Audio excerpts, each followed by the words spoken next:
प्यारे बच्चों, सुप्रभात। फिर से आज वीडियो क्लास में आपका हार्दिक स्वागत है व अभिनंदन है। देखिए प्यारे बच्चों, आज हम लोग पादप कोशिकाओं के संदर्भ में अध्ययन और चर्चा करेंगे। तो पादप कोशिका अगर देखा जाए तो पेड़ पौधों में पाई जाने वाली एक कोशिका होती है। इनका आकार बोर्ड पे बना हुआ चित्र के माध्यम से स्पष्ट होता है कि गोलाकार, अंडाकार या षट्भुजी रचनाओं के समान बनी हुई रचना होती है। इनके चारों ओर एक दोहरी लेयर का आवरण होता है जिसे हम लोग कोशिका भित्ति या सेल वॉल कहते हैं। सेल वॉल मुख्य 3 रूपों में पाई जाती है: primary cell wall, secondary cell wall, tertiary cell wall और मिडिल लेमेला। इसके अलावा पादप कोशिकाओं में भरे हुए द्रव को कोशिका द्रव या साइटोप्लाज्म कहते हैं। साइटोप्लाज्म में अनेक विकसित कोशिकाएं उपस्थित होते हैं, जैसे कि इस चित्र के माध्यम से दिख रहा होगा कि इसमें कोशिकाएं बनाए गए हैं। तो आप कहेंगे कि पादप कोशिकाओं में खाली या रिक्त स्थान दिखाई देते हैं, जिसे हम लोग वैक्यूल्स या रिक्तिकाएं कहते हैं। रिक्तिकाओं की संख्या पादप कोशिकाओं में एक जोड़ी अर्थात 2 होती है।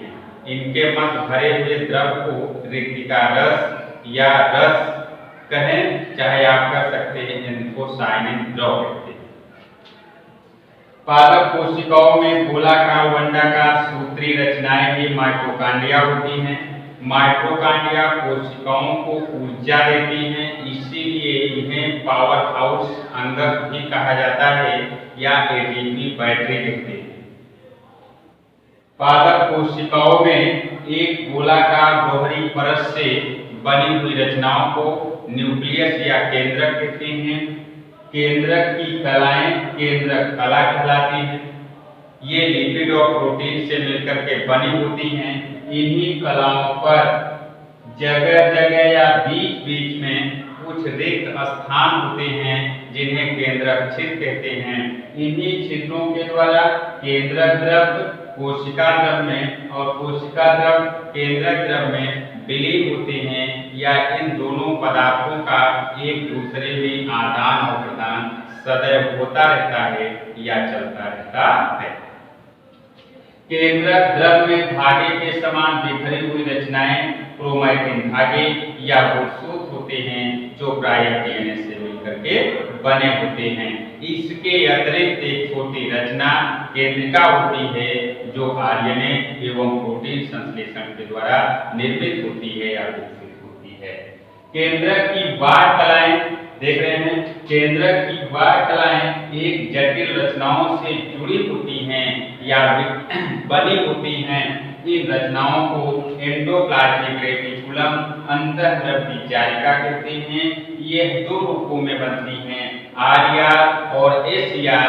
आरआर को रफ एंडोप्लाज्मिक रेटिकुलम और एसआर को स्मूथ एंडोप्लाज्मिक रेटिकुलम कहते हैं, जबकि आरआर प्रोटीन संश्लेषण में सहायक होते हैं और एसआर प्रोटीन संश्लेषण में सहायक नहीं होते, बल्कि एंडोप्लाज्मिक रेटिकुलम को किसी भी कोशिकांग का कंकाल या ढांचा बनाने वाली मशीन या यंत्र कहते हैं।